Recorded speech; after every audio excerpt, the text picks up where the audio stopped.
So, my Friday night movie recommendation this week is 1984's Night of the Comet. Uh, Tom Eberhardt wrote and directed this film. He, oh, Before I talk more about Eberhardt, let me talk about a little bit about 1984. I know in 1984, I was one happy camper. I was in my third year of college. Oh man, I was just having so much fun. Um, let's see, what other things was happening? Um, Prince's When Doves Cry was #1 on the Billboard Top 100. Miami Vice and Murder, She Wrote premiered on television. Terms Endearment won Best Movie at the Oscars. And the must-have toy for Christmas was Transformers and Rainbow Bright. That just gives you an idea of the atmosphere. It's pretty optimistic and just plain fun and silly. Um, Man, I love 1984. That was a great year. Anyway, so what I love about Night of the Comic, it's a basic end of the world type movie. A comet comes along, and everyone that goes out to see the comet, but everyone who went out to see this amazing comet all get turned into dust. The few who said can't be bothered and spent the night hunkered down or underground or just out of the way, away from the dust, they're the survivors. But guess what? Some of them have been contaminated with this dust. So it's also a zombie film. And what's fun is Eberhardt, he was talking to some of the young actresses and saying, hey, if this scenario happened, what would you end up doing? And they started giving him their responses of how they would react in that situation. From there, he actually wrote the screenplay. And so it has a more aesthetic of rolling with the situation, not being overwhelmed by it, because you just can't be overwhelmed by it. You have to, pick up your bootstraps type attitude, but not like la-di-da, sort of like, Jesus, what's going to happen to me now? For real.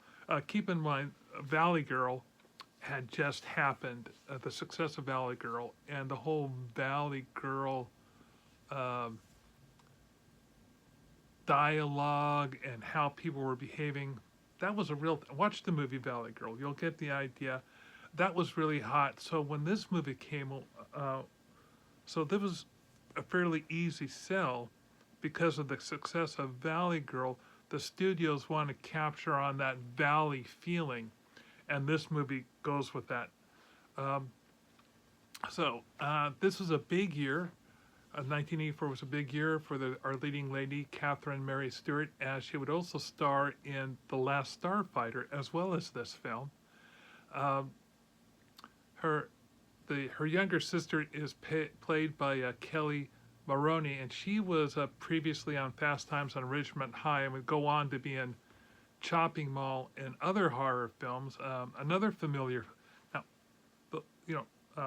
here was another new face, a guy named Robert Beltran. He would later go on to play on Star Trek Voyager, become a very familiar face. But this was the first time I'd seen him on film, and I really thought he did a great job. What pulled me in, so I had all these new actors and actresses that I hadn't seen, but there were these older ones that I had seen around. Some familiar faces were Mary Woronov, yeah, that's her name, and Jeffrey Lewis. Now, Mary Woronov, she starred in such gems as Death Race 2000, Eating Raoul, Rock and Roll High School. She would later reunite with Kelly Maroney on Chopping Mall, and but she'd done a lot of other films as well. But go on. I mean, she's pretty popular Scream Queen.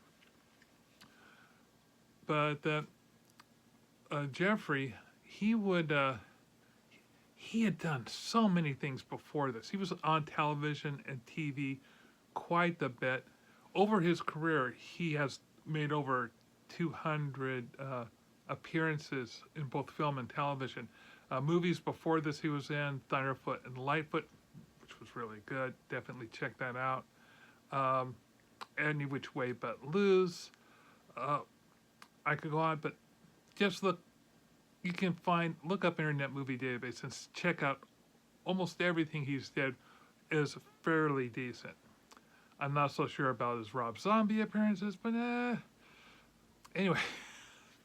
So part of the reason this film developed a pretty good cult following was, like I said, the attitude it had. It's something that carries well even in today's modern audience. I think people today could go and watch this film and kind of go, okay, I can really empathize with these people. I can have that type of a feeling. It's sort of like, it's not totally depressing. There's the humor behind it is not a garish humor. It's more of a in the moment, friendly type humor. It's hard to describe. I really want to encourage you to check this out. But this film, while it was made a cult hit, video sales and rentals of it back in the 80s certainly helped with that. But people forget this thing actually did extremely well at the box office. It was made for less than 17 million, and it grew up. I mean, less than a million. I think it was like 700,000 was its budget, and it grossed over 17 million. It stayed in the box office for 6 weeks, so it was a solid performer. But you can watch it now, and you can watch it in a bunch of places. You can watch it on Tubi. You can watch it on Canopy. Now, let me talk about Canopy. Canopy is your local library streaming service. You've heard me pump Canopy before. I'll always punch it. Now, yeah, you can watch stuff on Tubi, but yeah, there are streaming services that you can get for free that have commercials. I love Canopy because you don't have commercials. Anyway, so Canopy, spelled with a K. All you need to get onto it is a library card in your zip code. Now, if you enjoy watching these little recommendations, please like me in the thing below. Follow me. I'd appreciate that. Trying to build up those followers.